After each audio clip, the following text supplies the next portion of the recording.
Hello students, how are you all? Hope you all are fine.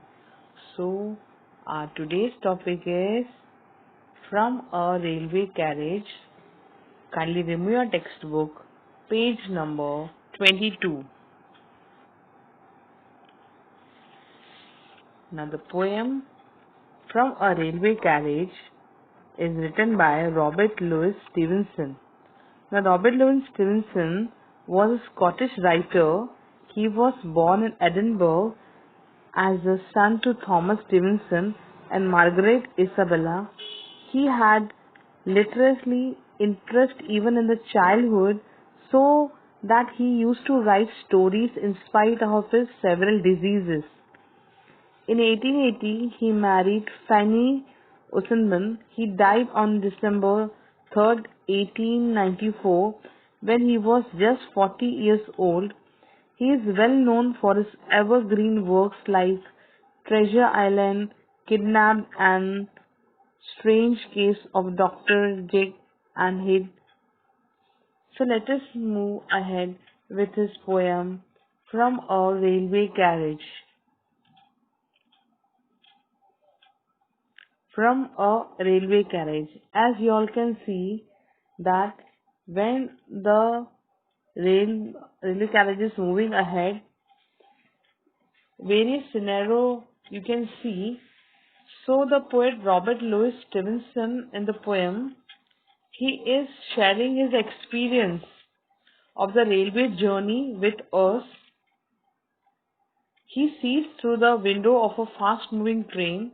He is so amazed at the speed of the train and tries to grasp every glimpse he sees, because they are out of the sight. The very next moment, the train moves with such great speed that everything he sees seems to be moving. So the title From a Railway Carriage, it captures the essence of the poem, as it is a record of the poet's journey in the train. The poem communicates the poet's observations and thoughts as he was sitting in the railway carriage. Now coming to the source of the poem, it was published in the volume of the R.S. Stevenson for the poetry. These poetry are for the children. A Child's Garden of Verses.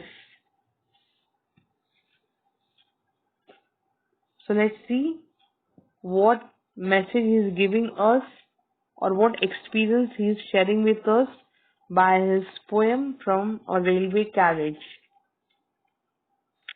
Faster than ferries, faster than witches, bridges and houses, hedges and ditches, and charging along like troops in a battle, all through the meadows, the horses and cattle.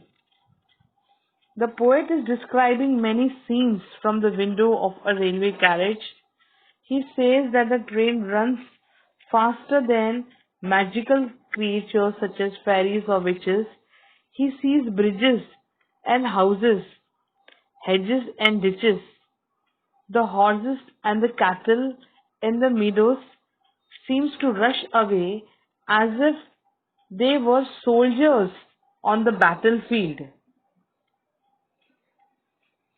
Hedges here means the line of bushes, or you can call it small trees, that are planted very close together, and the ditch is like a long and narrow open channel that is dug into the ground. Usually it is at the side of the road.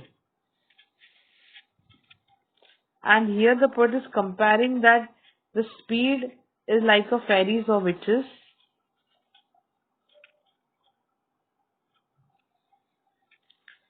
In the second stanza, all of the sights of the hill and the plain fly as thick as driving rain, and ever again in the wink of an eye painted stations whistle by.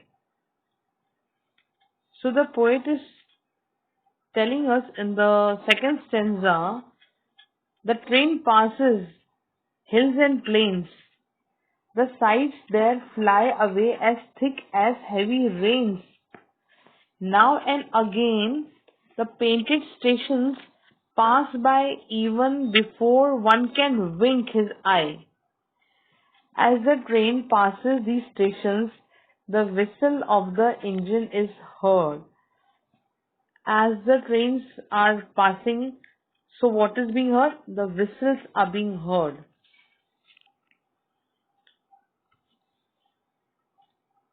Now the third stanza, the sights mentioned in the third stanza are of a child gathering brambles, a tramp, and the green grass. Here is a child who clambers and scrambles all by himself and gathering brambles. Here is a tramp who stands and gazes, and there is a green for stringing the daisies. So suddenly what one sees is that he sees a child. He's all alone by himself and is climbing with difficulty and gathering bushes with blackberries. Then one might see a jobless person. As he has mentioned, tramp. A tramp is a person with no home or a job or money, and who travels around and asks for money from other people, and a wanderer. So brambles means a wild bush with the thorns that produce blackberries. So the child is collecting here blackberries, and there is a tramp, that means a person, a jobless person who is standing and gazing, and this will be followed by the green grass which children use to string daisies. Now daisy is a kind of a small flower with white petals and a yellow center which often grows in grass.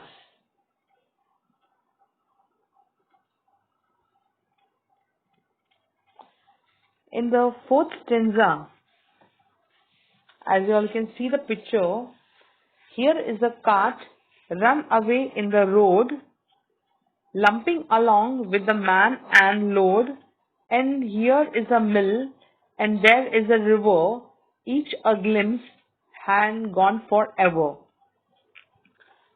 So the poet is telling us in the fourth stanza, now one sees a cart running away in the road, moving in jerks as it carries man and load.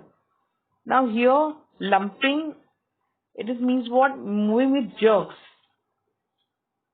And the glimpse, that means you can see something for a very short span of a moment.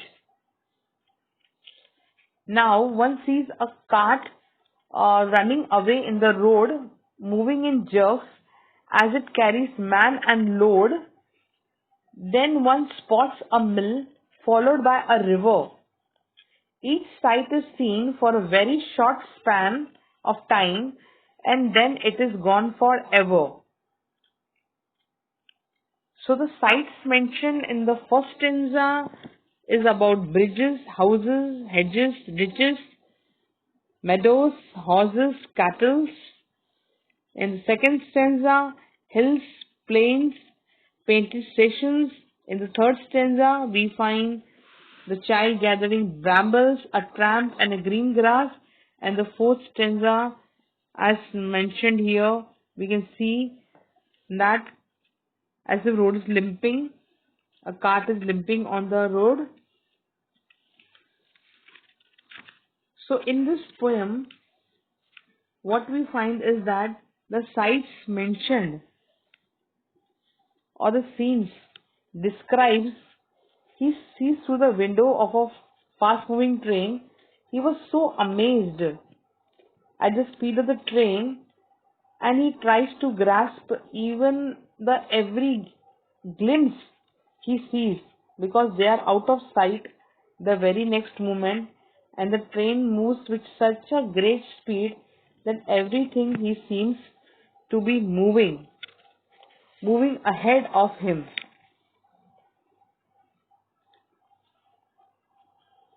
And the last line, gone forever, because all the pleasure and the happiness he gets from enjoying the beauty of the nature comes to an end and disappears forever as the railway speed move ahead. The railway is carriage is moving ahead in a speed.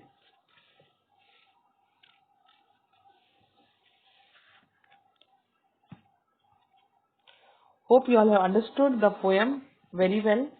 Thank you, children. God bless you all.